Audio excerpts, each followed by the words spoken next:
My daughter-in-law said, "Choose Ethan, either me or your mother." My son looked at me, then at her, and said the 5 words that changed everything. "Charlotte is my wife, Mom." I packed my things that same night and moved out of their house. What they didn't know was that the house was in my name. Only my name. 1 month later, they received an eviction notice. I'm glad you're here with me. Please follow my story until the end and let me know which city you're listening from. That way I can see how far my story has traveled. I never imagined my golden years would begin with standing in a hotel room at midnight, staring at legal documents that proved I owned the house my own son had just kicked me out of. But I'm getting ahead of myself. Let me start 3 years earlier when this whole mess began. It was a Tuesday in March when Richard collapsed in our backyard. One moment he was trimming the rose bushes he'd planted for our 30th anniversary. The next he was on the ground, hand pressed to his chest, eyes wide with something between surprise and apology. Heart attack. Massive. He was gone before the ambulance arrived. At 65, I became a widow. The grief was crushing. 42 years of marriage erased in an afternoon. Our house in Sacramento, the one we'd raised Ethan in, suddenly felt enormous and empty. Every room held memories. His coffee cup still sat on the kitchen counter, his reading glasses on the nightstand, his jacket hanging by the door. I couldn't bring myself to move them. 2 months after the funeral, Ethan showed up at my door. He'd driven 4 hours from his place in San Jose unannounced. I saw my husband's eyes looking back at me from my son's face, and I almost started crying again. "Mom," he said, pulling me into a hug. "We need to talk." We sat at the kitchen table, the same one where I'd helped him with homework, where we'd celebrated birthdays, where Richard and I had planned our future. Now it was just me. "You can't stay here alone," Ethan said, his voice gentle but firm. "This house is too big. You shouldn't be isolated out here." "I'm managing," I replied, though we both knew it was a lie. I'd been rationing my blood pressure medication because I couldn't face the pharmacy where Richard used to pick up his prescriptions. I'd lost 12 pounds because cooking for one felt pointless. "Come live with us," he said, reaching across the table to take my hand. "Charlotte and I have been talking about it. We have that extra bedroom. We want you there, Mom." My throat tightened. "Sweetheart, I can't impose on you and Charlotte like that." "It's not imposing." He squeezed my hand. "You raised me by yourself after Dad left when I was 6. You worked 2 jobs to put me through college. You sacrificed everything for me. Let me take care of you now. Please." Charlotte had been wonderful at the funeral.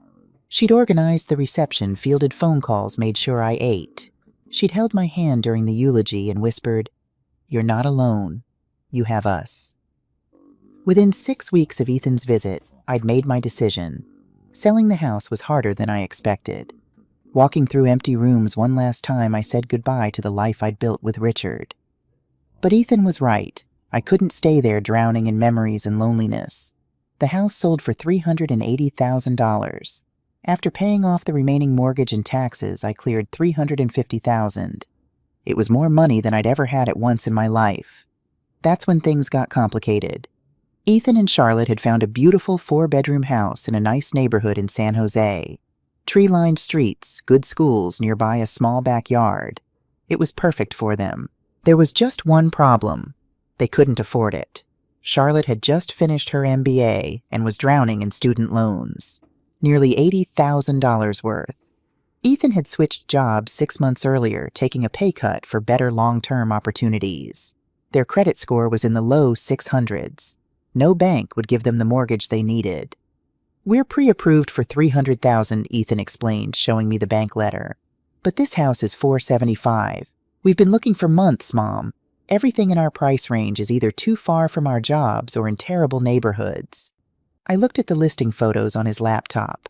Hardwood floors, updated kitchen, a master bedroom with windows facing east perfect for morning light, a 3rd bedroom that would be mine.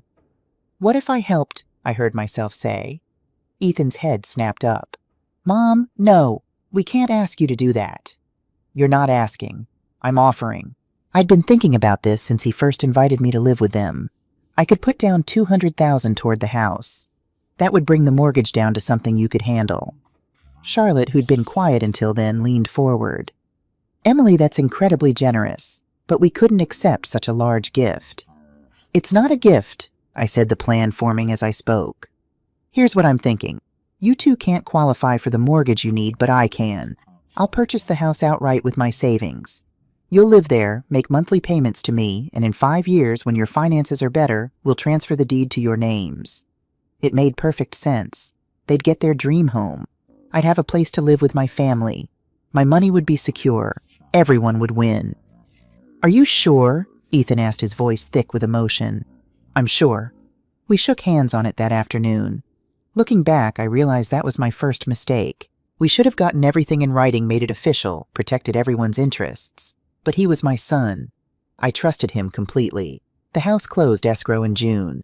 I paid $475,000 cash, covering it with my savings from selling my old house, plus a chunk of Richard's life insurance. The deed went into my name. Emily Marie Crawford, sole owner. "We'll get the paperwork done to add our names," Charlotte said as we stood in the empty living room on moving day. "Once our credit improves." "There's no rush," I replied, meaning it. "Let's just focus on making this a home." And for the first 6 months, it really was. I had the bedroom at the end of the hall, spacious and sunny with its own bathroom. Charlotte helped me decorate it, even drove me to Target to pick out new curtains and a comforter in my favorite shade of blue. "This is your space, Mom," she said, using the nickname she'd adopted within weeks of their wedding. "Make it exactly how you want it." I contributed $500 a month for groceries and utilities. It seemed fair. I did most of the cooking, which I actually enjoyed. It gave me purpose again. Making Ethan's favorite pot roast baking cookies when they came home from work, preparing Sunday dinners. Charlotte would come home and find me in the kitchen, and she'd smile. "Something smells amazing, Emily. You're spoiling us." My knitting circle met at the house once a month. Dorothy, Agnes, Susan, and I had been friends for 15 years. Charlotte would set out coffee and pastries for us, chat with the ladies for a few minutes before excusing herself. "Your daughter-in-law is lovely," Dorothy would say after Charlotte left. "So warm and welcoming." I'd nod proud. My son had chosen well.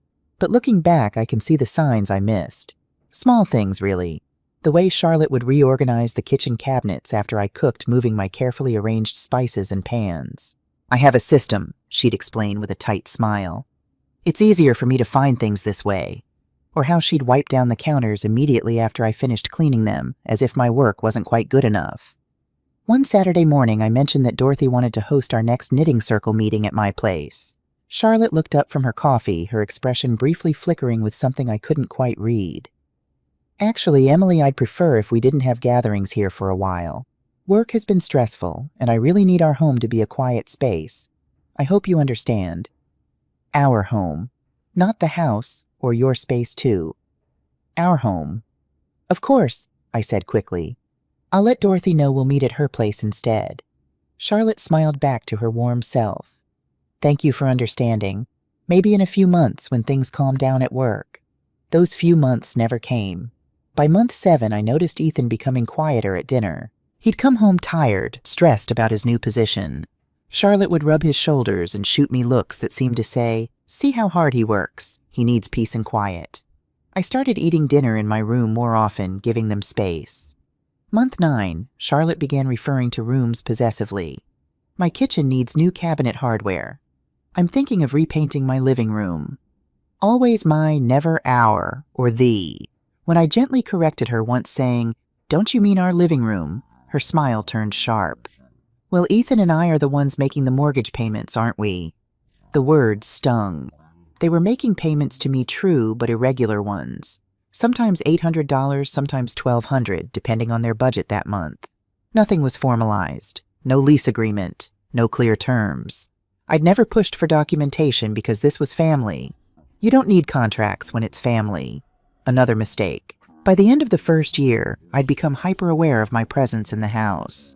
I tiptoed around, tried to be invisible, stayed in my room when they had friends over, cleaned up any trace of myself immediately after using common areas.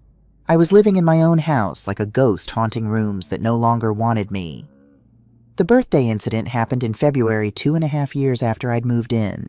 Ethan's 36th birthday fell on a Thursday. For 35 years, I'd made his birthday special.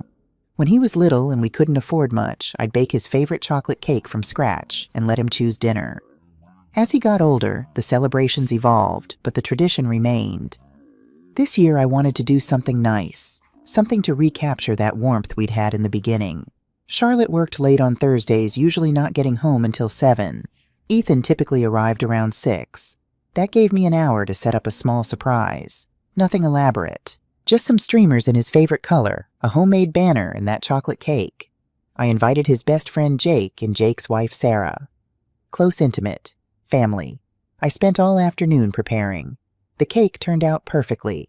I made his favorite dinner pot roast with roasted vegetables. I set the table with the good plates, put out flowers I'd bought from the grocery store. At 5:45, Jake and Sarah arrived with a bottle of wine. "Emily, this is so thoughtful," Sarah said, hugging me. "Ethan's going to love it." At 6:15, Ethan walked through the door. His face lit up when he saw the decorations. "Mom, you did all this?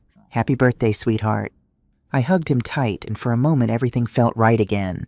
This was my son, my boy, and I could still make him smile. We were halfway through dinner, laughing at one of Jake's stories about their college days, when I heard Charlotte's car in the driveway. My stomach dropped. She was home 2 hours early. The front door opened. Charlotte's heels clicked against the hardwood floor with sharp, aggressive precision. She appeared in the dining room doorway, still in her work suit, her face carefully blank. "What's going on here?" Her voice was quiet, controlled. "Charlotte, you're home early." I stood up, trying to sound cheerful. "I organized a small birthday dinner for Ethan. There's plenty of food if you'd like to join us." She looked at the streamers, the banner, the table set with people she barely knew. Her jaw tightened. "Ethan, can I speak with you in the kitchen now?" The room went silent. Jake and Sarah exchanged uncomfortable glances. Ethan stood slowly, already looking defeated. "Charlotte, honey, what's wrong?" I tried. She turned to me, and her eyes were ice. "What's wrong is that you organized an event in my house without asking my permission." "I just thought you thought wrong." She turned on her heel and walked to the kitchen. Ethan followed like a scolded child. I could hear them through the doorway. Charlotte didn't bother lowering her voice. "This is exactly what I'm talking about, Ethan. She doesn't respect boundaries. She treats this place like it's hers." "It's just a birthday dinner, Charlotte." "It's not about the dinner. It's about the principle. I come home exhausted from work, and there are strangers in my house because your mother decided to play hostess. Jake's my best friend. I don't care if he's the Pope. She should have asked me first. This is my home, Ethan. Mine." I looked at Jake and Sarah. Their plates were still half full, but Sarah had already started gathering her purse. "We should probably go," Jake said quietly. "Let you all work this out." "No, please," I started, but Sarah was already standing. "It's okay, Emily. We understand. Happy birthday, Ethan." She called toward the kitchen, her voice falsely bright. They were gone within 3 minutes, taking the bottle of wine with them. I stood in the dining room looking at the half-eaten meal, the decorations that suddenly seemed childish and desperate. The birthday cake sat on the counter untouched, its 36 candles still waiting to be lit. When Ethan emerged from the kitchen 10 minutes later, his face was pale. "Mom, I'm sorry. Charlotte's just had a really stressful week at work. She didn't mean—" "She's right," I interrupted. "I should have asked first. This is her home. I overstepped." Even as I said it, something inside me twisted. Her home. The home I'd purchased. The home that existed because of my $350,000. "You didn't overstep," Ethan said, but he couldn't meet my eyes. "It was thoughtful. Thank you." Charlotte appeared in the doorway. She'd changed into casual clothes, her face now composed, pleasant even. "Emily, I apologize for raising my voice. You know how I get when I'm stressed." She smiled, but it didn't reach her eyes. "Next time, just check with me first before planning things. That's all I ask." "Of course," I managed. "I understand." That night, lying in my bed, I heard them arguing. The walls in the house were thin enough that voices carried, especially when those voices were raised. "She acts like she owns the place," Charlotte's voice sharp and clear. "She's trying to be nice," Ethan replied, tired. "She's overstepping. I can't relax in my own home because your mother is always there, always hovering." If only she'd known the irony of those words. I wish I could say the birthday incident was the turning point, the moment I realized I needed to leave. But the truth is I stayed. I convinced myself Charlotte was right. I had overstepped. I needed to be more considerate, more aware of boundaries. I became smaller, quieter, more invisible. I stopped using the kitchen except for basic necessities. Bought a mini fridge for my room so I wouldn't have to go downstairs as often. Ate cereal for dinner most nights rather than cook and risk leaving any trace in her kitchen. The knitting circle stopped meeting at the house entirely. When Dorothy asked why we never gathered at my place anymore, I made excuses. Charlotte's work schedule is unpredictable. It's easier to meet at your place. Dorothy looked at me with concern. Emily, are you okay? You seem different lately. I'm fine, I lied, just adjusting to retirement. 3 months after the birthday dinner, I was coming back from the grocery store when I heard Charlotte on the phone in the backyard. I wasn't trying to eavesdrop. The kitchen window was open and her voice carried. No, Mom, I know. It's driving me insane. Yes, still living here. I don't know how much longer I can take it. It's like having a permanent house guest who never leaves. I've tried hinting, but Ethan won't have that conversation with her. The house. Well, that's complicated. Technically, it's in her name because of our credit situation when we bought it. I know. We need to get that fixed. Ethan keeps saying he'll bring it up, but he's too much of a coward. I stood frozen in the driveway, grocery bags cutting into my hands. She wanted me gone, and she knew about the deed being in my name. That night I couldn't sleep. I kept replaying Charlotte's words. Technically, it's in her name. There was no technically about it. It was in my name, period. But for the first time, a question wormed its way into my mind. Why hadn't we transferred the deed yet? I pulled out the folder I kept in my nightstand. The deed, the title insurance, the closing documents from 3 years ago, all showing Emily Marie Crawford as the sole owner. When we'd first moved in, the plan was to formalize everything once Ethan and Charlotte's credit improved. Maybe in a year, they'd said. Year 1 passed. I'd brought it up once. Should we look into that deed transfer? Our credit score is still recovering, Ethan had said. Let's wait a bit longer. Year 2. I didn't bring it up. Neither did they. Now we were in year 3. Charlotte had an MBA and a good job. Ethan had been promoted twice. Surely their credit had improved by now. I did something I'd never done before. I logged into my bank account and checked the history of their payments to me. They were supposed to pay $1,800 a month. That's what we'd verbally agreed on. Enough to cover property tax insurance and give me a little income. In 3 years, I'd received first-year average of $900 per month sporadic timing. Second-year average of $1,200 per month, often 2 months late. Third-year average of $800 per month, increasingly irregular. They owed me over $40,000 in back payments. My hands started shaking. I closed the laptop and sat in the dark, trying to process what I'd discovered. They weren't trying to build credit to take over the house. They were using my house, paying whatever they felt like and waiting for. What for me to die? For me to just give it to them? I thought about confronting Ethan, but something held me back. A voice in my head that sounded like Richard, get your facts straight first. Know your position before you make a move. The next morning I went to the county recorder's office. I requested a full title search and property record. The clerk, a young woman named Jessica, pulled up the information. Here you go, ma'am. Property purchased June 2021, $475,000 cash sale. Owner Emily Marie Crawford. No liens, no co-owners, no encumbrances. It's all yours, free and clear. And if I wanted to sell it or transfer ownership, you'd need to sign the deed. As the sole owner, you have complete control. You could sell it tomorrow if you wanted to. Complete control. I thanked her and walked back to my car. Sat there for 20 minutes staring at the paperwork. They had no legal claim. None. The house was mine. That evening I did something I hadn't done in months. I made dinner in her kitchen. Pot roast. The one Ethan loved. Charlotte came home first. I heard her heels stop in the hallway when she smelled the cooking. What are you making? Her voice was carefully neutral. Pot roast. Ethan's favorite. There's plenty if you'd like some. She stood in the doorway watching me move around the kitchen like I owned it. Because I did. Actually, Emily, Ethan, and I were planning to get takeout tonight. We have some things to discuss. Private things. Of course, I said pleasantly. I'll eat in my room. But I didn't.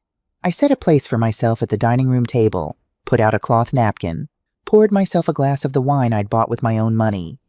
When Ethan arrived home, he looked surprised to find me eating at the table. "Mom, you're not eating in your room." "Why would I?" I met his eyes. "This is my house too, isn't it?" Charlotte's fork clattered against her plate. The tension was thick enough to cut. We ate in silence. That night I heard them arguing again. This time I pressed my ear to the wall, listening intently. "She's getting difficult," Charlotte said. "Yesterday she was cooking like she owned the place. Tonight she's eating at our table like she has a right to be there." "She does have a right," Ethan said weakly.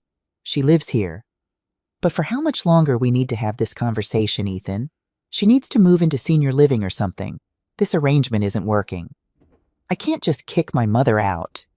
"Why not? She has plenty of money from selling her old house. She could afford a nice retirement community." "Ethan, I want to start a family. How can we do that with your mother in the next room?" A long silence. Then, "What about the deed situation?" My heart stopped. "What about it?" Charlotte asked. "The house is still in her name. We can't exactly kick her out of her own property." "Jesus, Ethan, are you really that naive? She's been living here for 3 years. We've been making payments. Any lawyer would tell you we have an implied lease or rental agreement. We have rights." "I don't know, Charlotte. Maybe we should just wait." "Wait for what? For her to die? She's 68 and healthy. We could be waiting another 20 years. I can't live like this for 20 more years." I stepped back from the wall, my whole body trembling. They were planning something. I could feel it. 3 weeks later, on a Tuesday evening in late May, everything came to a head. I'd spent the afternoon at the library trying to stay out of the house as much as possible. The atmosphere had become unbearable. Charlotte barely spoke to me. Ethan looked perpetually guilty but wouldn't meet my eyes. When I came home at 5:30, Charlotte's car was already in the driveway. She was home 2 hours early, just like the birthday incident. My stomach knotted. I walked in to find her sitting at the kitchen table, still in her work clothes, waiting. "Emily, we need to talk." I set down my purse slowly. "About what?" "About this living arrangement. It's not working anymore." "I see." I remained standing, my heart pounding. "What specifically isn't working?" She stood up, crossing her arms. "All of it. I can't have privacy in my own home. You're always here, always hovering. Every room has evidence of you in it. I can't breathe in my own space. I've been trying to stay out of your way." "That's exactly the problem." Her voice rose. "You shouldn't have to stay out of my way. You should just not be here." The words hung between us, brutal in their honesty. "Charlotte," I said carefully, "when Ethan invited me to live here, we agreed. That was 3 years ago. Things change. Needs change. Ethan and I want to start a family, Emily. We want our home to ourselves. Surely you can understand that." Before I could respond, I heard the front door open. Ethan's keys jingling. His footsteps stopping when he heard voices. He appeared in the kitchen doorway, his face pale. He looked between Charlotte and me, and I knew. He'd known this was coming. Maybe even planned it with her. "Mom," he started, but Charlotte cut him off. "Ethan, your mother and I are having a discussion about her moving out. I was just explaining that we need our space as a married couple." He wouldn't look at me. My son, who I'd raised alone from age 6, who I'd worked 2 jobs for, sacrificed my own dreams for put through college. He stood there and wouldn't meet my eyes. "Ethan," my voice came out smaller than I wanted. "Is this what you want?" The silence stretched. Each second felt like an hour. Charlotte's voice turned sharp. "He doesn't have to want it, Emily. I want it, and quite frankly, it's my home. I have a right to decide who lives here." "Your home?" The words escaped before I could stop them. "Yes, my home. Ethan and I make the mortgage payments. We maintain it. We've made it ours. You're—" She paused, choosing her words carefully. "A guest who's overstayed her welcome." I looked at Ethan again. "Is that how you see me, as an unwelcome guest?" He opened his mouth, closed it, swallowed hard. "Ethan," Charlotte's voice was ice. "Tell her." And that's when she said it. The words that would change everything. "Choose Ethan. Either me or your mother. One of us has to go." The room went silent except for the hum of the refrigerator. I stared at my son. The boy I'd rocked through nightmares, who I'd taught to ride a bike, to tie his shoes, to be kind and strong and honest. The man standing before me bore little resemblance to that boy. "Ethan," I whispered. He looked at Charlotte, then at me. His face crumpled with conflict. Mom, He started, his voice breaking. Charlotte is my wife. I have to put my marriage first. The words were a physical blow. I actually took a step back, my hand finding the counter for support. Something inside me didn't just break, it shattered, atomized into particles so small I'd never be able to piece them back together. Charlotte's lips curved into a small, victorious smile. She'd won. I think it's best if you move out this week, she said, her voice matter-of-fact, like we were discussing the weather. We can help you find a nice senior apartment. There are some good ones near here that aren't too expensive. Senior apartment. Like I was some doddering old woman who needed to be shuffled into a facility and forgotten. I found my voice. It came out steady cold. No need to wait a week. I'll pack tonight. Mom, you don't have to leave tonight, Ethan said, finally finding words. We can figure out... No, Ethan. I do have to leave. I looked at him, really looked at him, memorizing this moment. You've made your choice very clear. I turned and walked to my room. Each step felt mechanical, disconnected. I pulled my 2 large suitcases from the closet and began to pack. Clothes, photos, the few personal items I'd brought. I moved methodically, refusing to let emotion slow me down. If I let myself feel, I'd collapse. From the hallway, I could hear them talking in low voices. Charlotte's tone was satisfied. Ethan's was strained. I packed the essentials first. Then I went to my nightstand and pulled out the folder. The one with the property deed, the title insurance, the closing documents. I held it for a long moment, staring at my name. Emily Marie Crawford, sole owner. A laugh bubbled up, surprising me. Short, sharp, almost hysterical. They'd just kicked the actual homeowner out of her own house. I tucked the folder carefully into my carry-on bag. Then I continued packing. 4 hours later, at 11:15 p.m., I loaded the last suitcase into my car. Ethan and Charlotte watched from the living room window. I could see their silhouettes backlit by the lamp. Were they relieved, sad, guilty? I didn't care anymore. I took one last look at the house. My house. The one I'd bought with my life savings. The one they thought was theirs. Then I got in my car and drove away. I drove aimlessly for 20 minutes before pulling into an extended stay hotel off Highway 101. The night clerk barely glanced up as I checked in for a week. Room 237, he said, handing me a key card. 2nd floor, end of the hall. The room was exactly what you'd expect. Beige walls, floral bedspread, generic landscape painting. The smell of industrial cleaner and other people's disappointments. I sat on the edge of the bed, still in my coat, and stared at the wall. What had I lost? My home? The one I'd raised Ethan in, sold without hesitation because I trusted him. My savings, $350,000 invested in a house I'd just been expelled from. My dignity, cast aside like a piece of furniture that no longer matched the decor. But most painfully, I'd lost my son. Or had I ever really had him if he could discard me so easily? The tears came then. Hot, bitter, overwhelming. I cried for the boy he'd been and the man he'd become. For the daughter-in-law who'd seen me as an obstacle instead of family. For the years I'd spent making myself smaller to fit into a life that never wanted me. I cried until I had nothing left. Then I wiped my eyes, opened my carry-on bag, and pulled out the leather folder. Inside was everything I needed. The deed showing Emily Marie Crawford as sole owner. The title insurance. The tax records all in my name. They'd kicked me out of my own house. A laugh escaped, sharp and almost hysterical. Then another. Soon I was laughing and crying simultaneously, the absurdity and tragedy colliding. Charlotte's words echoed, "This is my home." She'd staked her claim so confidently, so viciously, never knowing the ground beneath her feet didn't belong to her at all. The laughter faded. In its place, something colder settled into my chest. Something I hadn't felt in decades. Not since I'd stood up to Richard's family when they tried to take Ethan from me after the divorce, claiming I was unfit. I'd fought them then. Won. I could fight now, too, but I was scared. Taking legal action against my own son felt unnatural, wrong. I imagined the complete severing of our relationship, the grandchildren I might never have, the family gatherings that would never happen. Then I remembered his face, the way he'd looked past me, through me, as if I were already gone. The way he'd chosen a woman who treated me with cruelty over the mother who'd sacrificed everything. Maybe that relationship was already severed. Maybe I was just too afraid to see it. I opened my laptop and searched Real Estate Attorneys California Eviction. Tomorrow was Friday. I'd start making calls. But first I needed to understand my options. 3 hours of research later, the picture became clear.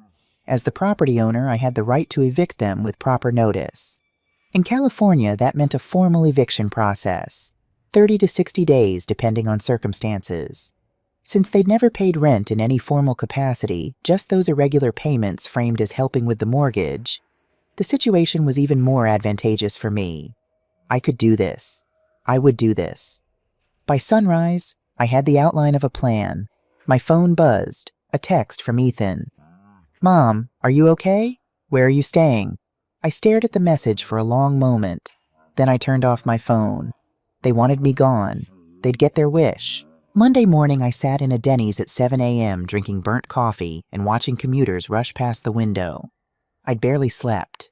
Every time I closed my eyes, I saw Ethan's face as he chose Charlotte over me. My phone had 17 missed calls, 12 from Ethan, 5 from a number I didn't recognize. I didn't call back. Instead, I pulled out my laptop and continued where I'd left off. Real estate law, eviction procedures, tenant rights, owner rights. The waitress refilled my coffee for the 3rd time. "You doing okay, hon?" "Just fine." I lied, giving her a smile that felt like it might crack my face. By 9 a.m., I had a list of 5 real estate attorneys in San Jose. I called the first one. "Law offices of Patricia Rivera." A pleasant voice answered. "Hello, I need to speak with someone about an eviction case. It's complicated. Ms. Rivera has an opening at 2 p.m. today. Would that work?" I looked at my empty calendar, my empty life. "Yes, I'll be there." Patricia Rivera's office was in a downtown high-rise all glass and chrome, the kind of place that screamed success and competence. I rode the elevator to the 12th floor, my hands trembling slightly. The receptionist, a young man with kind eyes, offered me water while I waited. "Ms. Crawford, Ms. Rivera, will see you now." Patricia was perhaps 52, with silver-streaked dark hair pulled back in a neat bun. She wore a navy suit that probably cost more than my monthly grocery budget. But her handshake was warm, her eyes sharp and assessing behind wire-rimmed glasses. "Mrs. Crawford, please sit. Tell me what brings you here." I laid it out methodically. The death of my husband, moving in with Ethan and Charlotte, purchasing the house in my name, the verbal agreement, 3 years of irregular payments, the ultimatum, being forced to leave. Patricia took notes, her expression neutral. When I finished, she set down her pen. "Mrs. Crawford, do you understand what you're asking me to do? This is your son." "I understand perfectly." My voice didn't waver. "Can it be done legally?" She opened the folder I'd brought, studying the deed, the title insurance, the tax records. Her finger traced the property description. "Yes, you own the property outright. They have no lease agreement, no formal rental arrangement. Legally they're," she paused, choosing her words carefully, "essentially occupying your property without proper authorization." "What's the process?" Patricia explained. "Formal written notice, 30 days minimum. If they didn't vacate, I'd file an unlawful detainer lawsuit. The courts would enforce it. Timeline is approximately 2 to 3 months total, assuming they contest it, which they will given the family dynamics. How much will this cost me? My retainer is $5,000. Total costs could run $10,000 to $15,000 if it goes to court, possibly more if they hire their own attorney. I thought of my savings steadily depleting. It would hurt, but I had enough. "Let's proceed." Patricia leaned forward, her gaze intense. "Mrs. Crawford, I need to ask you this directly. Are you absolutely certain, once we serve notice, there's no going back?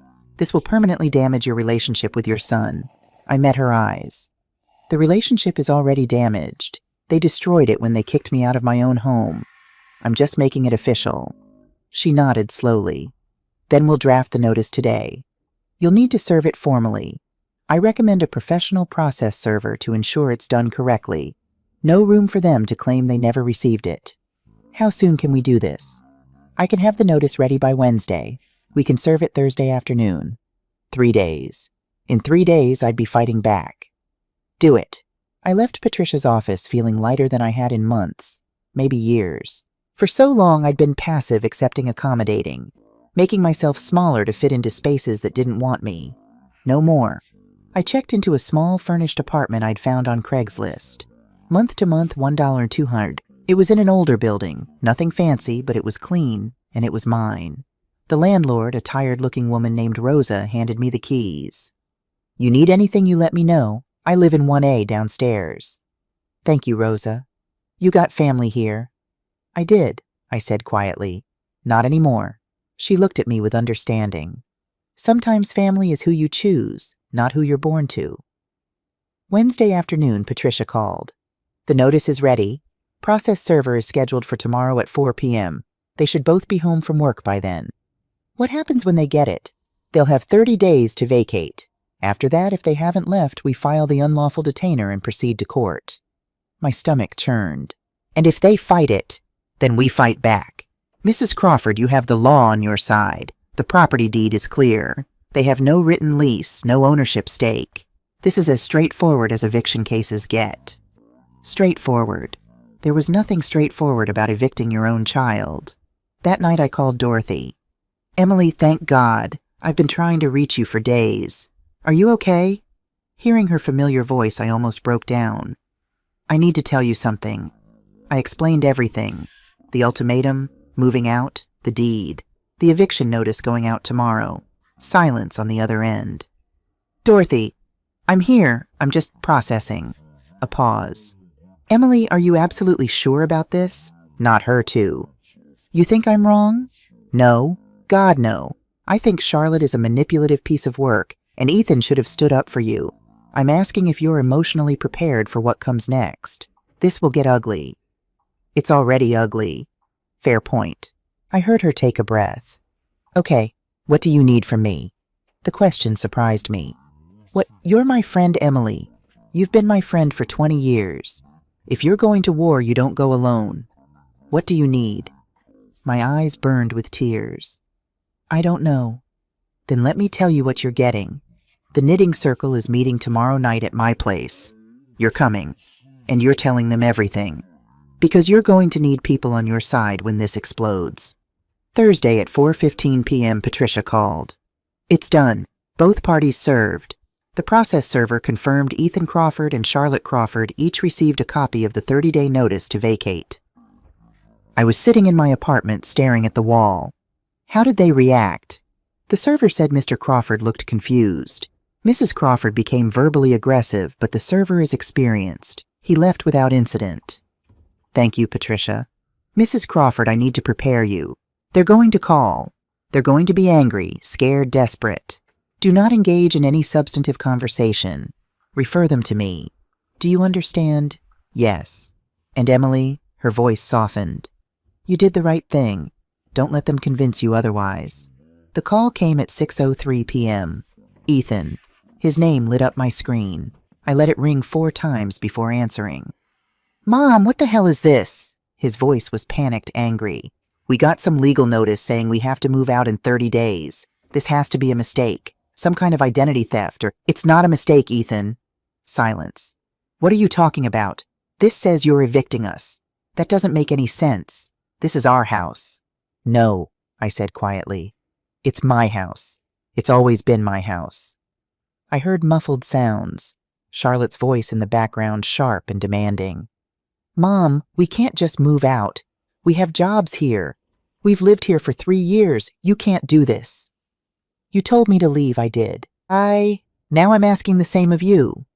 "That's completely different." His voice rose. "We didn't mean this is our home. You made it very clear it wasn't mine." Charlotte grabbed the phone. I heard the fumbling. "Margaret, this is ridiculous." She always called me Margaret when she was angry, dropping the mom pretense.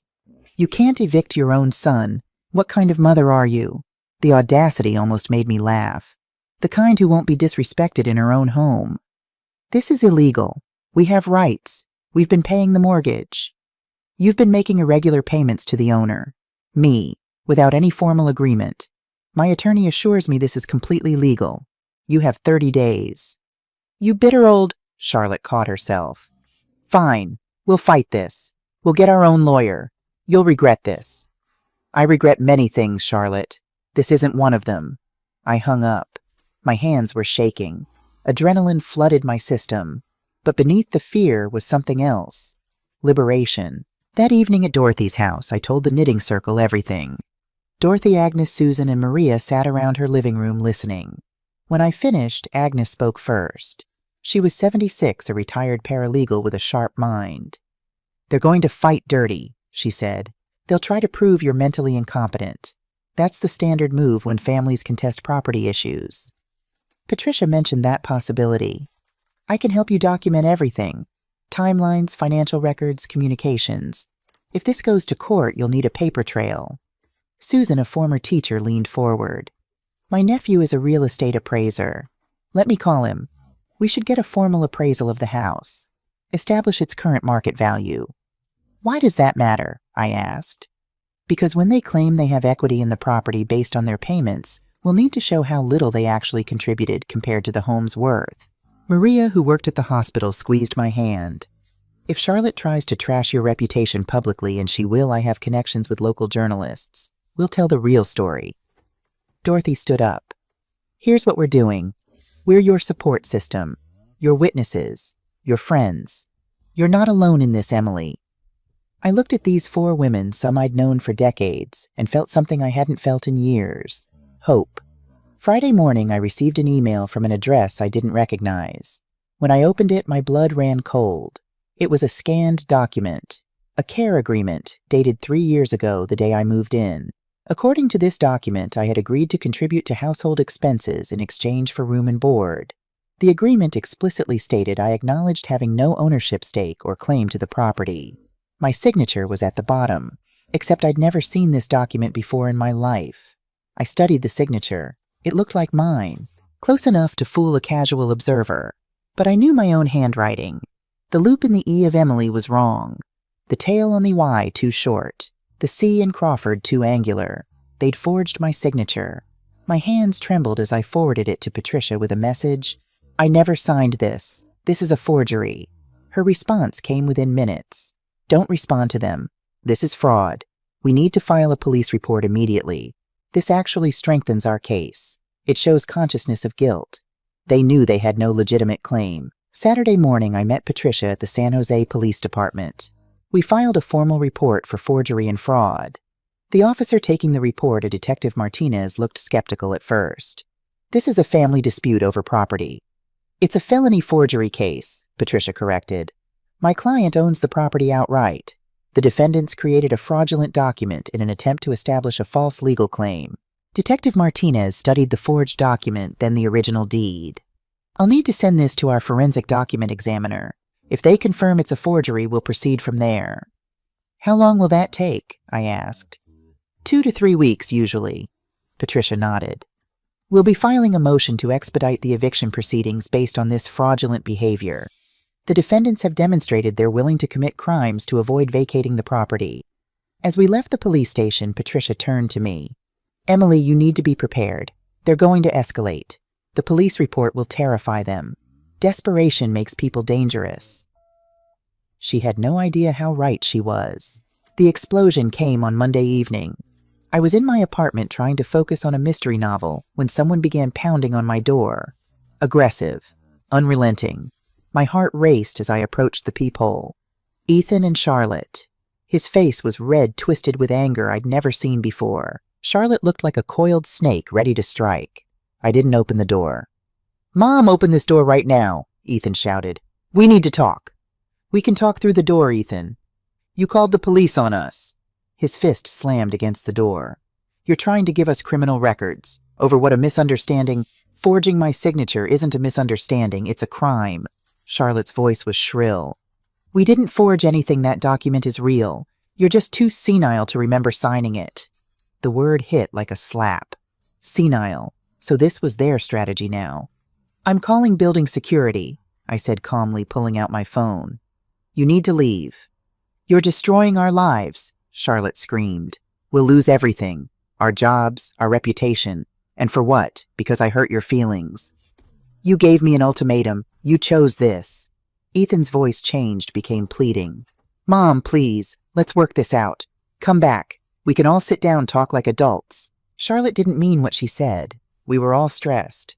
Please don't do this to your own son. For a moment, just a moment, I wavered. That was my boy's voice, the one who'd called for me when he had nightmares, who'd brought me dandelions and called them flowers. Then Charlotte spoke again. If you don't drop this, we'll fight back. We'll tell everyone you're mentally unstable. We'll get doctors to testify you're not competent. We'll have you declared unfit to manage your own affairs. The wavering stopped. Ice filled my veins. Security is on their way. Leave now or I'll add harassment to the police report. You'll regret this, Jennifer shrieked. We have friends, connections. We'll make sure everyone knows what kind of vindictive, cruel old woman you are. Better a cruel old woman than a doormat. Goodbye, Ethan. I heard them arguing in the hallway as they left. Charlotte berating Ethan for his weak approach. Building security arrived 5 minutes later. I gave them the video from my door camera. Yes, I'd installed one the day I moved in and filed an incident report. That night, the social media campaign began. Dorothy called me at 11 p.m. Emily, you need to see this. She texted me a link to Charlotte's Facebook page. The post was public, shared dozens of times already. It breaks my heart to share this, but I need advice. My mother-in-law, who we lovingly took into our home 3 years ago, has become increasingly confused and paranoid. She's making false accusations against me and my husband, claiming we've forged documents and stolen from her. We've tried to get her help, but she refuses. Now she's filed false police reports and is trying to evict us from our own home using a technicality from when she briefly helped with our down payment. Has anyone dealt with elder mental decline in a family member? How do you help someone who won't accept they need help? How at family first, how at elder care, how at heartbroken. The comments were already rolling in. So sad when aging parents become difficult. My mother-in-law had dementia and became so paranoid. Praying for you. You're such a devoted daughter-in-law. She's lucky to have you. But not everyone was sympathetic. Dorothy had already posted a response. I've known Emily Crawford for 20 years. Her mind is sharp as a tack. Maybe ask yourself why the devoted daughter-in-law kicked her out of her own house. #Truth matters. 3 other women from our knitting circle had commented similar defenses. Should I respond? I asked Dorothy. Absolutely not. Let Patricia handle it legally. But Emily, you should know this is going to get worse before it gets better. Tuesday morning, I called Patricia. They're trying to paint me as mentally incompetent on social media. I expected this. We're going to get ahead of it. I want you to see Dr. Sarah Morrison. She's a geriatric specialist who does cognitive assessments. We'll have medical documentation proving you're of sound mind. How much will that cost? About $800, but it's worth every penny. The assessment took 3 hours. Memory tests, reasoning puzzles, psychological evaluation.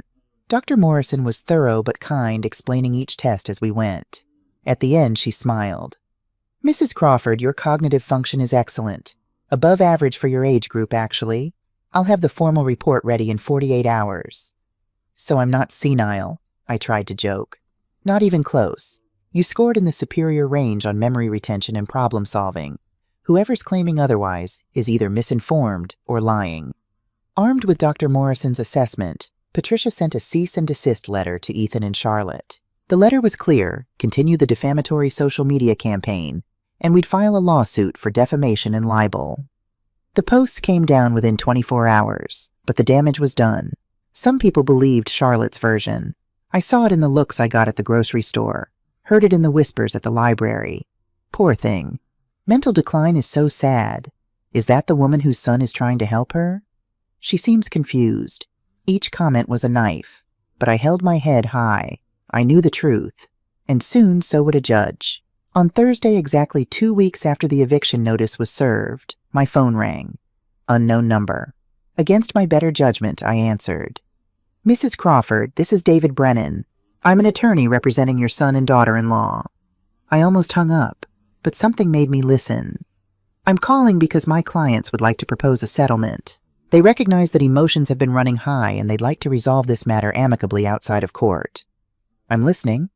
They're prepared to offer you $50,000 in exchange for you signing a quitclaim deed transferring the property to them fully and dropping all legal actions, including the police report. $50,000. It sounded generous until you did the math. According to Susan's nephew's appraisal, the house was worth $475,000 in the current market. They were offering me roughly 10% of what I owned. And if I refuse, I asked. His tone shifted, became less friendly. Mrs. Crawford, forgive me for being blunt, but litigation is expensive and emotionally draining.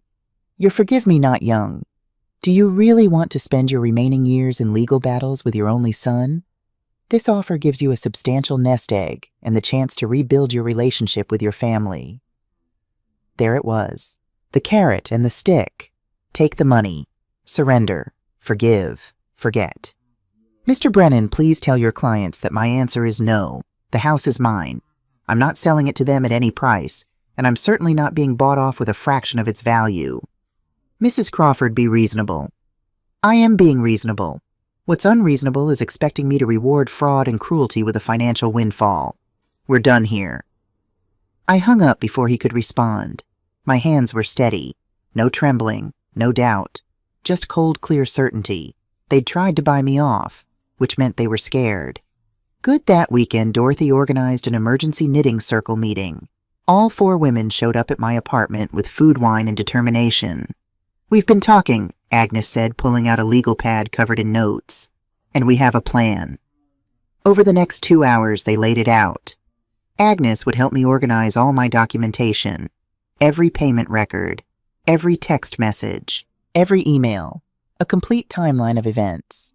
Susan's nephew had provided the formal appraisal $475,000. His report also noted that market rent for a similar property would be $4,000 per month. Over 3 years at market rate, they should have paid me $144,000. They'd paid less than half that. Maria had quietly reached out to her contacts. If this goes to court and becomes public, I have 2 journalists who want to cover it. Charlotte won't be able to control the narrative. Dorothy squeezed my hand. And I'm here for whatever you need. Moral support. A shoulder to cry on. Someone to remind you that you're doing the right thing. Why are you all doing this? I asked, my voice thick with emotion. Dorothy's eyes were fierce. Because what they did to you could happen to any of us. Because standing up to family when they're wrong is the hardest thing in the world. And because you're our friend Emily. That matters. The 30-day notice period ended on a Thursday.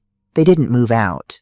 Friday morning, Patricia filed the unlawful detainer lawsuit. The court date was set for 3 weeks out. Now it gets real, Patricia said. Discovery depositions, courtroom drama.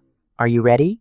I thought about the girl I'd been at 25, newly divorced, raising a 6-year-old alone, working 2 jobs, fighting Richard's family for custody. I'd been ready then. I was ready now. Let's do this. The week before the trial, Patricia transformed my small apartment into a war room. Documents covered every surface. Property deeds, bank statements, email printouts, text message transcripts, the forged care agreement with red circles marking the signature inconsistencies. Dr. Morrison's cognitive assessment highlighting my superior scores. This is our ammunition, Patricia said, organizing files into color-coded folders. We have everything we need to win. Agnes sat beside her cross-referencing dates on a massive timeline she'd created. May 15th, Charlotte texts Ethan about the deed situation. June 3rd, their payment is 3 weeks late. July 12th, they pay only $600 instead of the agreed $1,800. They're going to claim they were helping you out, Patricia said to me. That you were financially dependent on them. That's why these records matter. They show the truth you were subsidizing them, not the other way around. I studied the numbers Agnes had compiled. In 3 years, they'd paid me an average of $1,000 per month. Market rent for the house was $4,000. They lived in a $500,000 house for a quarter of what they should have paid, I said slowly, and they still kicked me out. Exactly. Patricia's smile was sharp. That's what we'll make the judge see. Wednesday afternoon, 3 days before trial, Dorothy drove me to the house. My house. We parked across the street, just looking. The lawn needed mowing. The rose bushes Richard had planted were overgrown, unpruned. One of the shutters hung crooked. In just 6 weeks since I'd left the place, already looked neglected. You okay? Dorothy asked. I bought that house for my son, I said quietly. I thought I was helping him build a life. Instead, I was just convenient, a way to get what they wanted. Emily, you can't think like that. You acted out of love. They acted out of greed. That's on them, not you. A car pulled into the driveway. Charlotte. She got out, juggling grocery bags in her purse. She looked tired, stressed. She glanced toward the street, and for a moment our eyes met. Her expression hardened. She grabbed her bags and went inside, slamming the door. She's scared, Dorothy observed. Good. That evening I did something I hadn't done in weeks. I called my old neighbor from Sacramento, Helen. She'd been Richard's best friend's wife. We'd stayed close after the funeral. Emily, I've been wondering how you were doing. How's living with Ethan and Charlotte working out? I told her everything. The ultimatum, the eviction, the upcoming trial, silence on the other end. Then, oh, Emily, I'm so sorry. I can't believe Ethan would do that to you. Did I miss something when he was growing up? Some sign that he'd turn out like this. No, honey, Ethan was a good kid, kind, thoughtful. This is about Charlotte, not about how you raised him. He still made the choice. He did, and that's on him. Helen paused. But Emily, can I tell you something? From the outside looking in, please. You've spent 36 years putting Ethan first. Every decision, every sacrifice, every choice. You've earned the right to put yourself first. Don't feel guilty about that. After we hung up, I sat with those words. You've earned the right to put yourself first. It felt selfish. Wrong. Mothers weren't supposed to choose themselves over their children. But then again, children weren't supposed to throw their mothers out onto the street. Friday, 2 days before trial, I received a Facebook message from someone I didn't know, Jessica Matthews. Mrs. Crawford, you don't know me, but I'm a nurse at Valley Medical. I saw Charlotte's posts about you having dementia, and I wanted you to know she came to my OB clinic 6 weeks ago. She's pregnant. About 10 weeks now. I thought you should know before the trial. They're going to use it for sympathy. J. I stared at the message for a long time. Pregnant. I was going to be a grandmother, and I'd found out from a stranger on Facebook because my son hadn't told me. The hurt was physical, sharp, overwhelming. I called Patricia immediately. Charlotte's pregnant. 10 weeks. A long pause. How do you know? A nurse from the OB clinic messaged me. She saw Charlotte's social media posts and wanted to warn me. Okay, this complicates things emotionally, but legally it doesn't change anything. Emily, I need you to be honest with me. Does this change how you feel? Do you still want to proceed? I thought about my future grandchild. Growing up learning that it's okay to treat elderly family members as disposable, learning that manipulation and cruelty get rewarded. No, I said firmly, it doesn't change anything. That baby deserves better than parents who think this behavior is acceptable. Good, because they'll absolutely use this in court. They'll paint you as the heartless grandmother evicting her pregnant daughter-in-law. We need to be ready. Saturday, the day before trial, I couldn't sleep. I kept running through worst-case scenarios. What if the judge sided with them? What if I lost the house? What if I'd burned every bridge for nothing? At 3 a.m., I gave up on sleep and made tea. Sat at my small kitchen table watching the city lights through the window. My phone buzzed. A text from Ethan. Mom, please. We can still stop this. Come home. We'll work everything out. I love you. I typed and deleted 5 different responses before settling on, I love you too, but love isn't enough when there's no respect. See you in court. I turned off my phone and watched the sunrise. Monday morning arrived gray and cold. Dorothy picked me up at 8 a.m.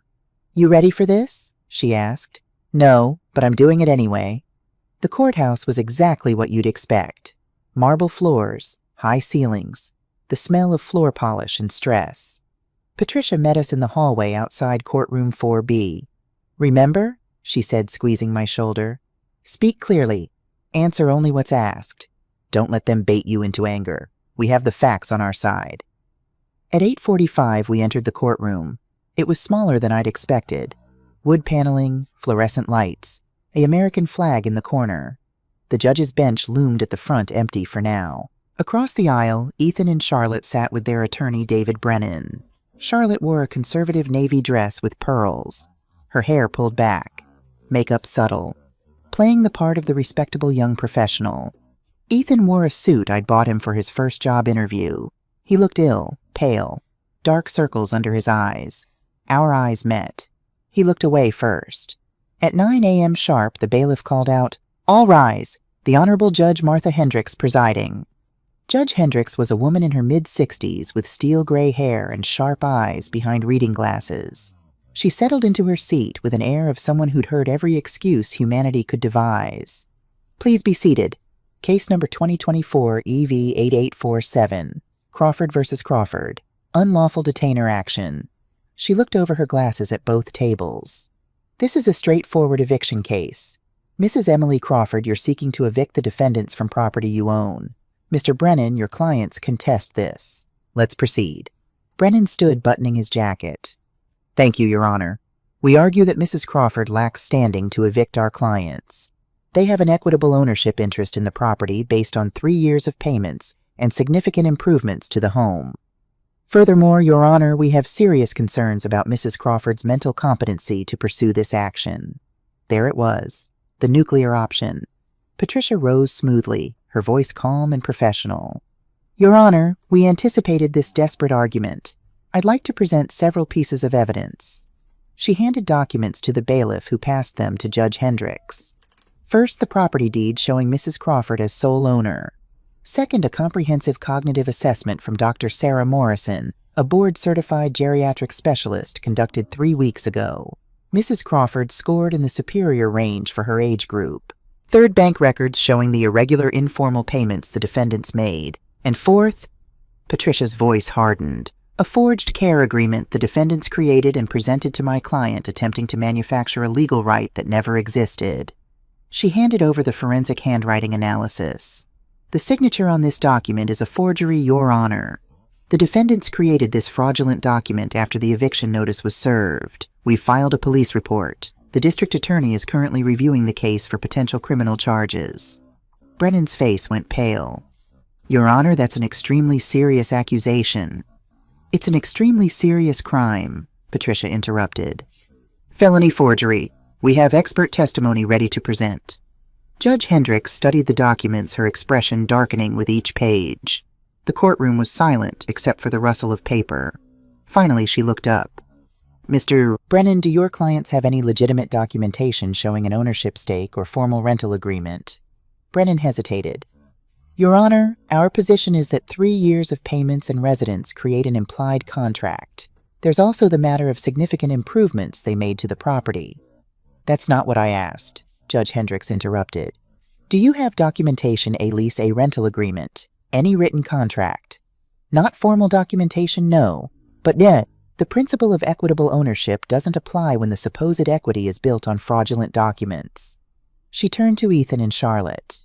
"Mr. Crawford, Mrs. Crawford, please stand." They stood. Charlotte lifted her chin defiantly. Ethan looked like he might be sick. "Did you create a document with Mrs. Crawford's forged signature?" Judge Hendricks asked directly. Charlotte opened her mouth, but Brennan put a hand on her arm. "Your Honor, my clients invoke their Fifth Amendment right." "Sit down, Mr. Brennan. I'm asking a simple question." The judge's voice was steel. "Mrs. Charlotte Crawford, did you or did you not create a fraudulent document?" Charlotte's composure cracked.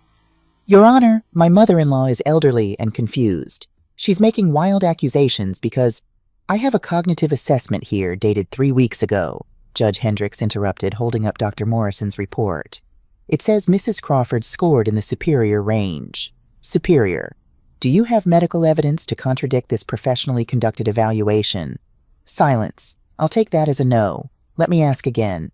Did you create a document with Mrs. Crawford's forged signature?" Charlotte's face flushed red.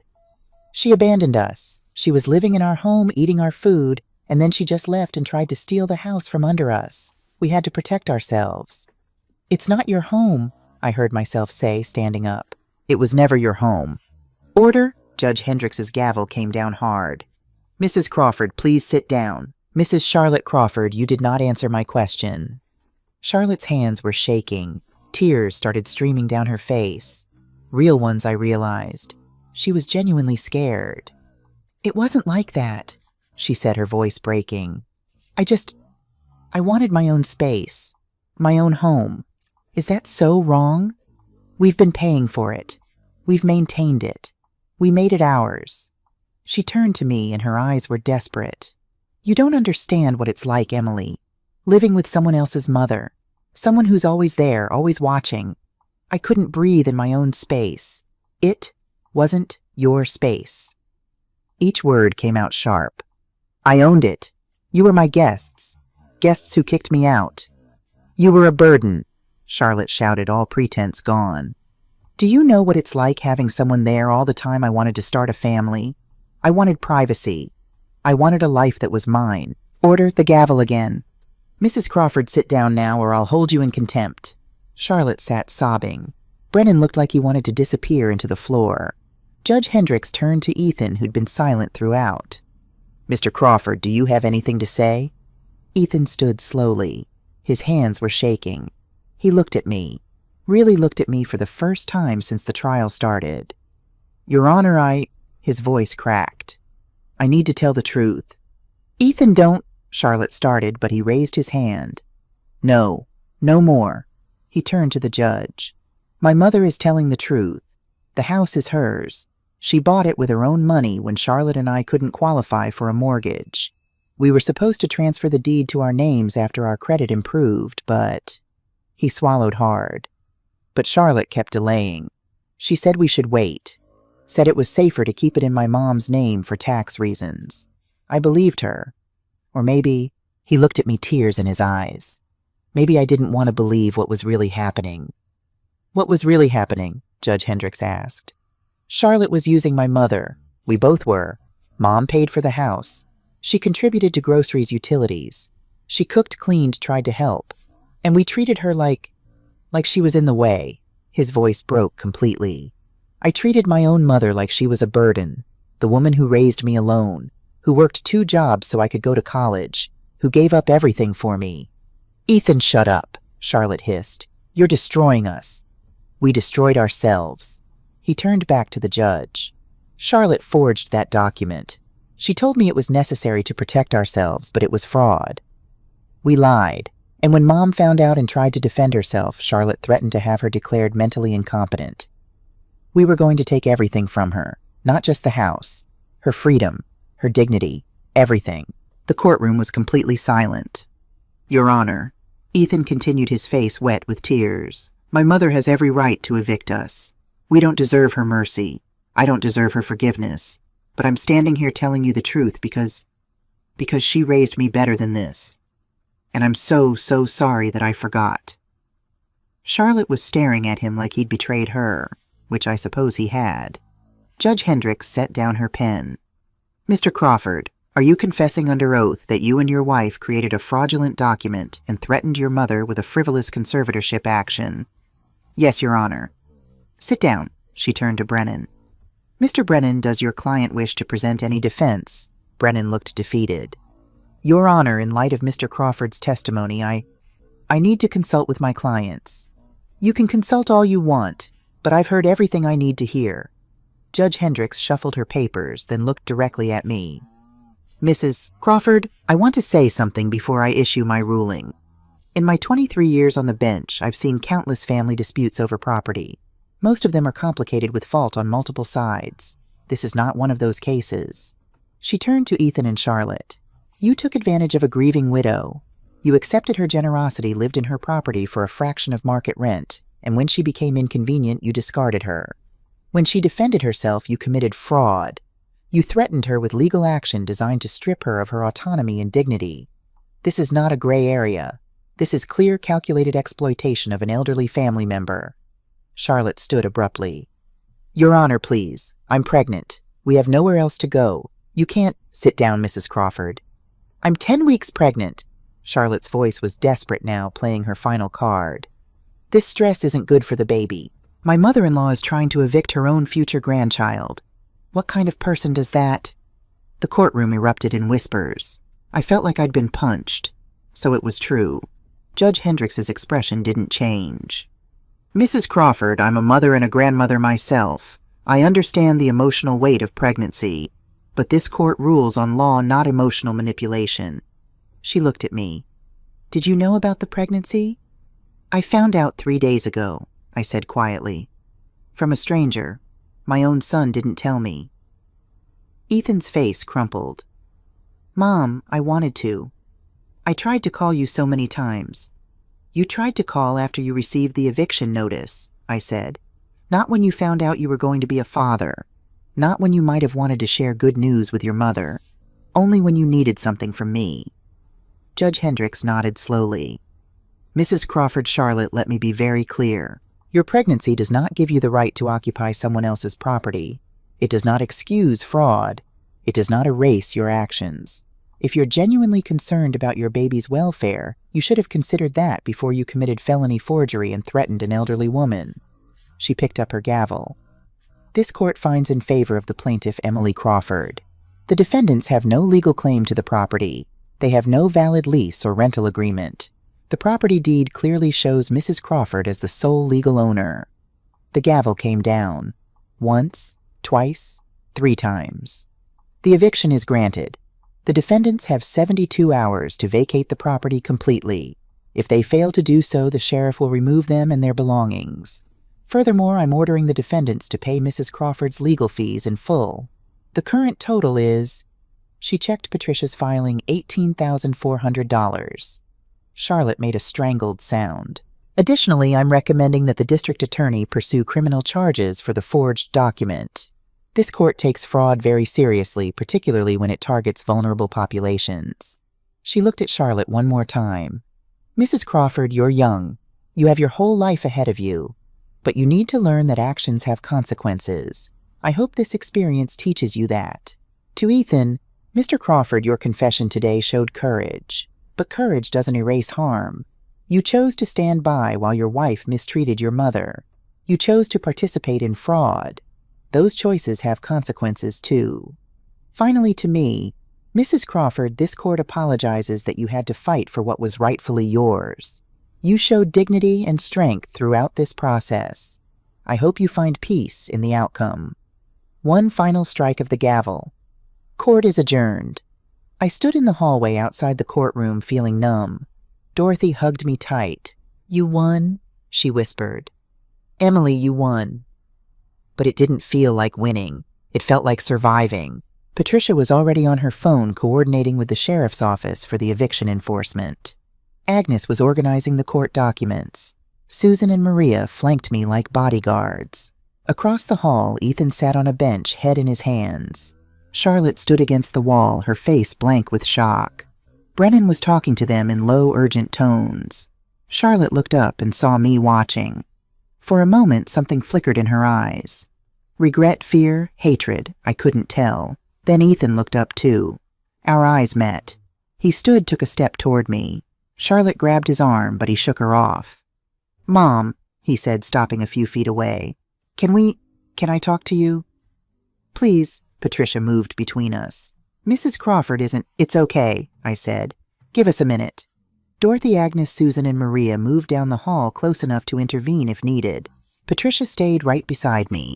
Ethan's eyes were red swollen. He looked like he'd aged 10 years. I don't expect you to forgive me, he said, his voice barely above a whisper. I don't even know if I can forgive myself. But I need you to know. I'm sorry. I'm so sorry, Mom. Are you sorry you did it? I asked quietly. Or sorry you got caught? He flinched like I'd hit him. I'm sorry I did it. All of it.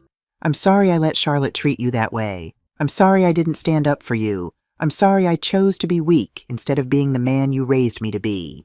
Behind him, Charlotte made a disgusted sound. Ethan, we need to go. Stop groveling. He didn't even look at her. I'm not groveling.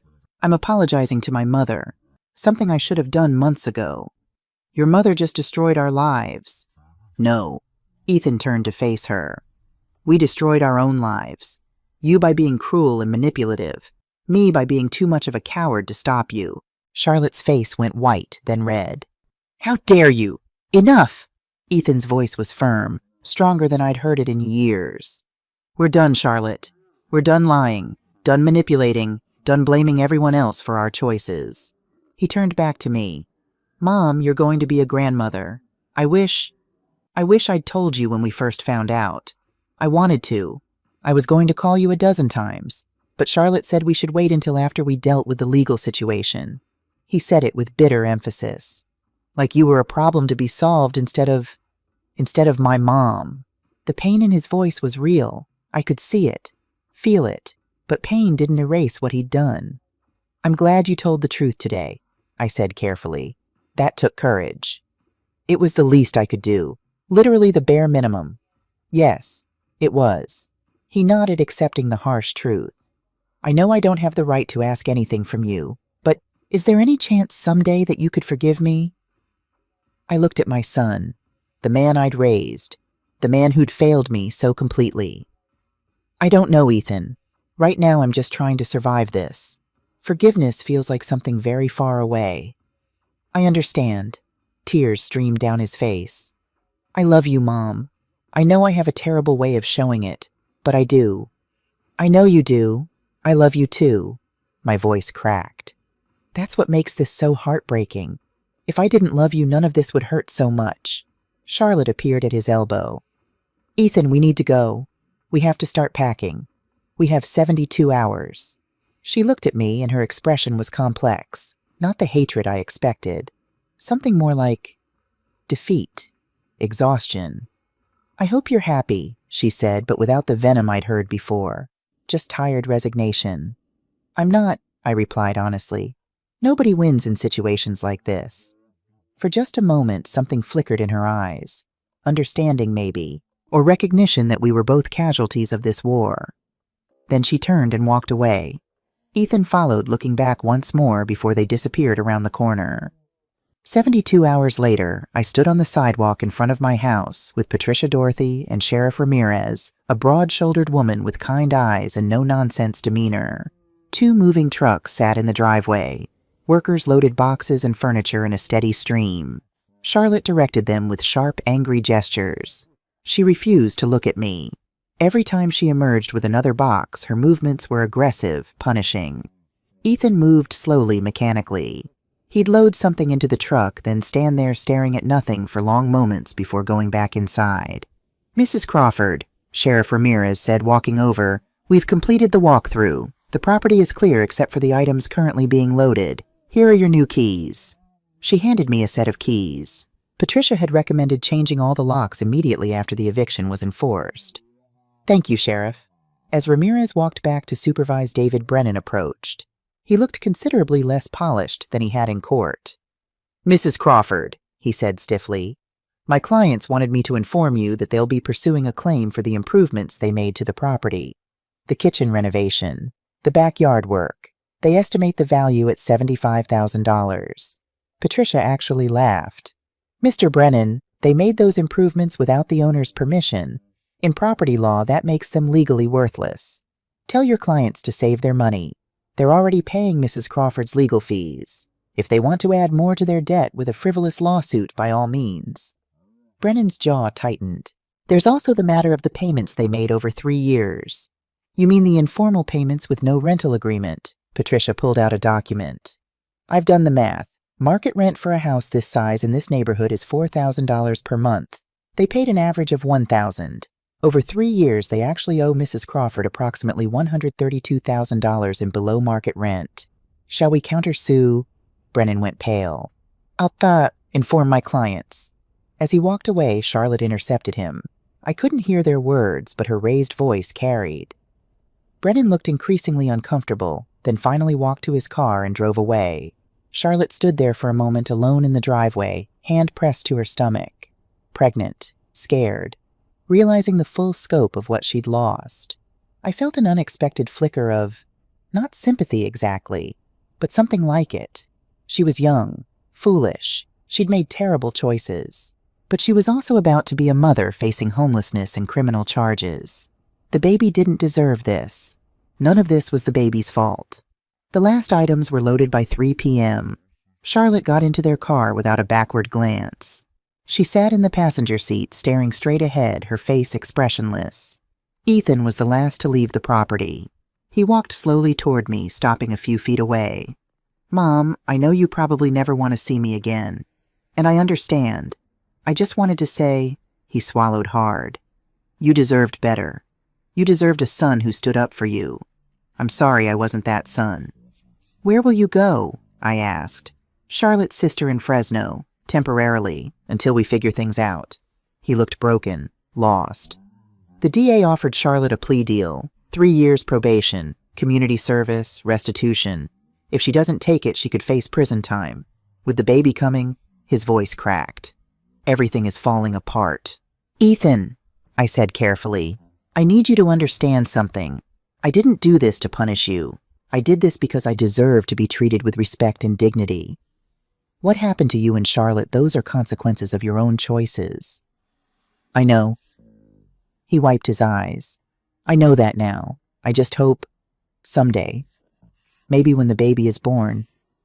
Could you meet your grandchild?" The question hit me hard.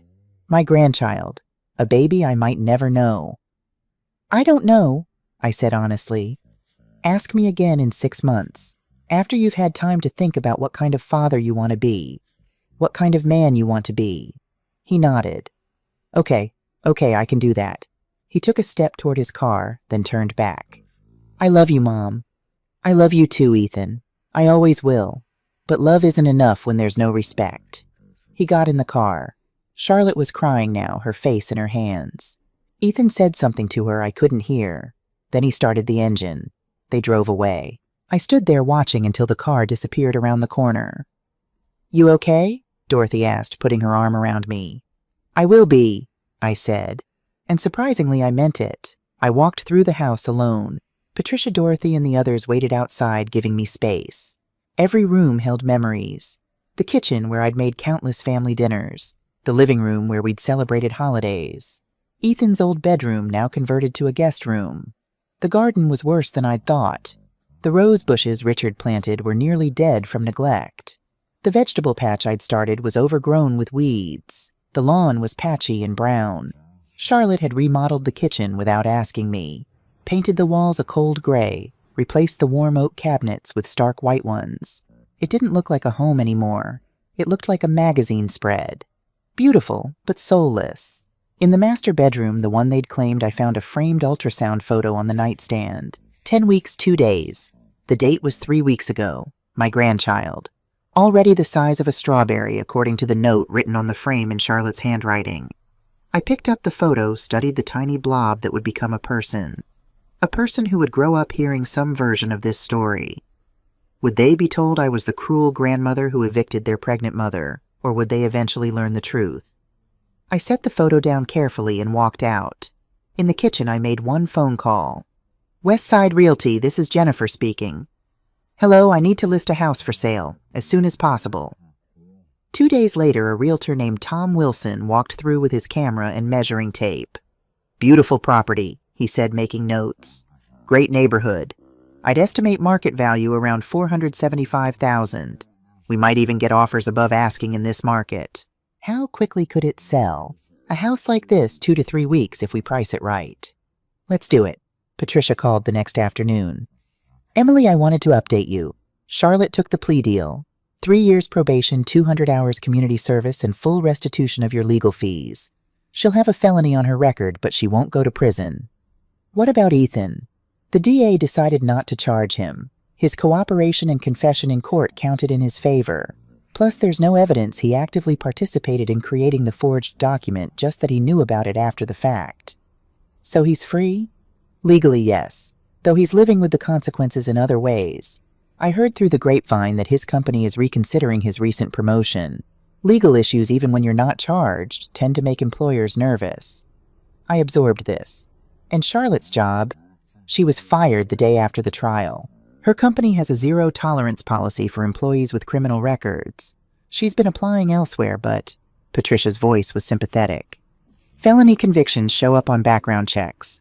It's going to be very difficult for her to find work in her field. I thought about Charlotte. Young, pregnant, unemployed with a felony record. The consequences were severe, but they were consequences she'd brought on herself. "Thank you for the update, Patricia. Emily, can I ask you something personal? How are you doing with all this?" I looked around my small apartment. Humble, temporary, but mine. "I'm okay," I said, and I was surprised to realize it was true. The house sold in 3 weeks for $495,000, $20,000 over asking. 2 couples had gotten into a bidding war. After paying off remaining fees, taxes, and Patricia's final bill, I cleared $410,000. It was more money than I'd ever had in my life. I bought a small cottage in Santa Cruz, 2 bedrooms walking distance to the beach. It cost $200,000, leaving me with over $200,000 in savings. For the first time since Richard died, I felt financially secure.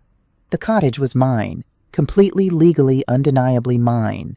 No mortgage, no strings. Just me and 4 walls and a future I got to decide. I furnished it exactly how I wanted. Comfortable oversized chairs, bright colors, lots of windows, books everywhere, plants on every surface. Dorothy and the knitting circle came over for the housewarming. We sat on my new deck drinking wine and watching the sunset over the ocean. To Emily, Dorothy raised her glass. Who taught us all that it's never too late to choose yourself? We clinked glasses, and I felt something I hadn't experienced in years. Peace. I joined a community theater group. At 69, I was the oldest person in the cast of The Importance of Being Earnest. I played Lady Bracknell and got a standing ovation on opening night. Dorothy, Agnes, Susan, and Maria sat in the front row cheering so loudly the director had to shush them. After the show, a man my age approached. "You were wonderful. I'm Robert. I played the rector." "Emily," I said, shaking his hand. "Would you like to get coffee sometime? I know a great place near the pier." I smiled. I'd like that. I took painting classes, discovered I had a talent for watercolors. My teacher, a kind woman named Lisa, said I had an eye for light. I volunteered at the local literacy center teaching adults to read. One of my students, a 50-year-old man named Carlos, cried when he read his first complete book. "I can read to my grandkids now," he said. "Thank you." "You did the work, Carlos. I just helped." I adopted a cat from the shelter, a orange tabby with 1 torn ear and the loudest purr I'd ever heard. I named him Gatsby. He slept on my bed every night, curled against my side. When I had nightmares about the trial, about Ethan's face, about everything I'd lost, Gatsby would wake me with gentle paws on my cheek. "It's okay," I'd whisper to him. "We're okay now." Through the inevitable small-town grapevine and Dorothy's information network, I heard about Ethan and Charlotte. The felony conviction had destroyed Charlotte's career. No marketing firm would hire her. She'd taken a job in retail, working the floor at a department store. Their marriage was deteriorating. Ethan's promotion had been rescinded. They'd declared bankruptcy. The legal fees, the restitution, Charlotte's lost income, it had crushed them financially. They'd moved from Charlotte's sister's place to a small apartment in a rough neighborhood. Ethan's car had been repossessed. The baby girl, Lily Marie, was born in November. 7 pounds, 3 ounces. Healthy. Dorothy's cousin knew Charlotte's sister's hairdresser. The information filtered through. Charlotte had postpartum depression. Ethan was working 60-hour weeks to keep them afloat. They were fighting constantly. "Do you want to reach out?" Dorothy asked me one evening. "You have a granddaughter, Emily." I looked at the ultrasound photo I'd kept, the only picture I had of Lily. "Not yet," I said. He said. "Maybe someday, but not yet." Ethan tried to contact me twice. First on Lily's birth. A simple text. "It's a girl, Lily Marie Crawford. She's beautiful. I wish you could meet her." I stared at the message for an hour before responding. "Congratulations, I'm glad she's healthy. No more, no less." The second time was Christmas. A card arrived in the mail. Inside was a photo of Lily 2 months old with Ethan's eyes and Charlotte's nose. The card said, "Merry Christmas, Mom. Lily is doing well. We're managing. I think about you every day. I hope you're happy. I hope one day you can forgive me. Love, always, Ethan." I put the photo on my refrigerator, looked at it every morning. My granddaughter, a child I'd never held, might never hold. The grief was real, sharp, constant, but so was my peace. My 70th birthday was a revelation. 23 people crowded into my cottage, the knitting circle, my theater friends, people from the literacy center. Robert, who'd become, well, not quite a boyfriend, but something warm and promising. We ate cake, told stories, laughed until we cried. Susan gave a toast. To Emily, who taught us all that respect isn't negotiable, not even from family, especially not from family. Everyone raised their glasses. As I blew out the candles, I made a wish. Not for reconciliation with Ethan. Not for revenge on Charlotte. Not even for continued good fortune. I wished for more days like this. More mornings waking up in my own home beholden to no one. More evenings spent exactly as I pleased. More moments of pure, simple joy. The wish felt attainable. Real. Mine. That night after everyone left, I sat on my deck watching the stars. My phone buzzed. A text from an unknown number. "Mrs. Crawford, this is Charlotte. I know I have no right to contact you, but I wanted you to know something. I'm in therapy. Court-ordered at first, but now I go voluntarily. I'm learning about the trauma that made me need to control everything. About how I hurt people, including you. I'm learning to be better, for Lily. I don't expect forgiveness. I just wanted you to know I'm trying. Charlotte." I read it 3 times. Then I wrote back, "Thank you for telling me. I hope therapy helps you. Lily deserves parents who've done the work to heal." That was all. No forgiveness, no invitation, just acknowledgement. Small steps. 2 weeks later, another text, this time from Ethan. "Mom, I know you said to give you time. It's been a year. I'm not asking for anything." But Lily smiled for the first time yesterday. A real smile, not just gas. And all I could think was, I wish my mom could see this. I wish I hadn't destroyed everything. I'm sorry. For all of it. I understand if you never want to see us. But know that I'm trying to be the father and the son you raised me to be. Even if it's too late. I love you. I cried reading that. Then I picked up the phone and called Dorothy. "He wants to see me," I said. "Wants me to meet Lily." "What do you want?" That was the question, wasn't it? What did I want? I thought about it for days. Weeks. Finally, I texted back. "Not yet, but maybe someday. Keep sending pictures of Lily. I want to see her grow up, even if it's from a distance. And Ethan, I'm proud of you for trying. That's a start." 1 year and 3 months after the trial, I stood on the beach at sunrise. The ocean stretched before me, endless and beautiful. The sky painted pink and gold. Gatsby had followed me out, weaving between my legs, purring. I thought about everything I'd been through, everything I'd lost. My marriage to Richard. My relationship with Ethan, fractured maybe beyond repair. Years of my life spent making myself smaller. But I'd also gained so much. My dignity, my independence, my peace. A life that was entirely mine. Did I do the right thing? Yes. Do I miss my son every single day? Would I do it again? Absolutely. Am I happy? Finally, genuinely, surprisingly, yes. Because here's what I learned. Sometimes choosing yourself is choosing family. Because you're family too. And you deserve to be treated with respect and dignity and love. Even by yourself. Especially by yourself. I walked into the sunrise Gatsby trotting beside me, and I smiled. The future was uncertain. Maybe Ethan and I would rebuild our relationship. Maybe we wouldn't. Maybe I'd meet Lily someday. Maybe that ship had sailed. But right now, in this moment, I had something precious. I had myself. And that was enough. So here's what I want you to remember from my story. Respect isn't negotiable. Not from anyone. Not even from family. Especially not from family. It's never too late to stand up for yourself. I did it at 68. You can do it at any age. Love isn't enough without respect. I loved my son. He loved me. But love without respect is just pretty words. Boundaries are an act of self-love. When I set boundaries with Ethan and Charlotte, I wasn't being cruel. I was being kind to myself. Consequences teach better than forgiveness sometimes. Ethan learned more from losing me than he ever learned from my unconditional acceptance. What would you have done in my place? Would you have fought back or accepted being discarded? Have you ever had to choose between family and your own dignity? Comment below. Tell me your story. Let me know which city you're reading from. Because here's the truth. You are worth fighting for. Remember that. Always.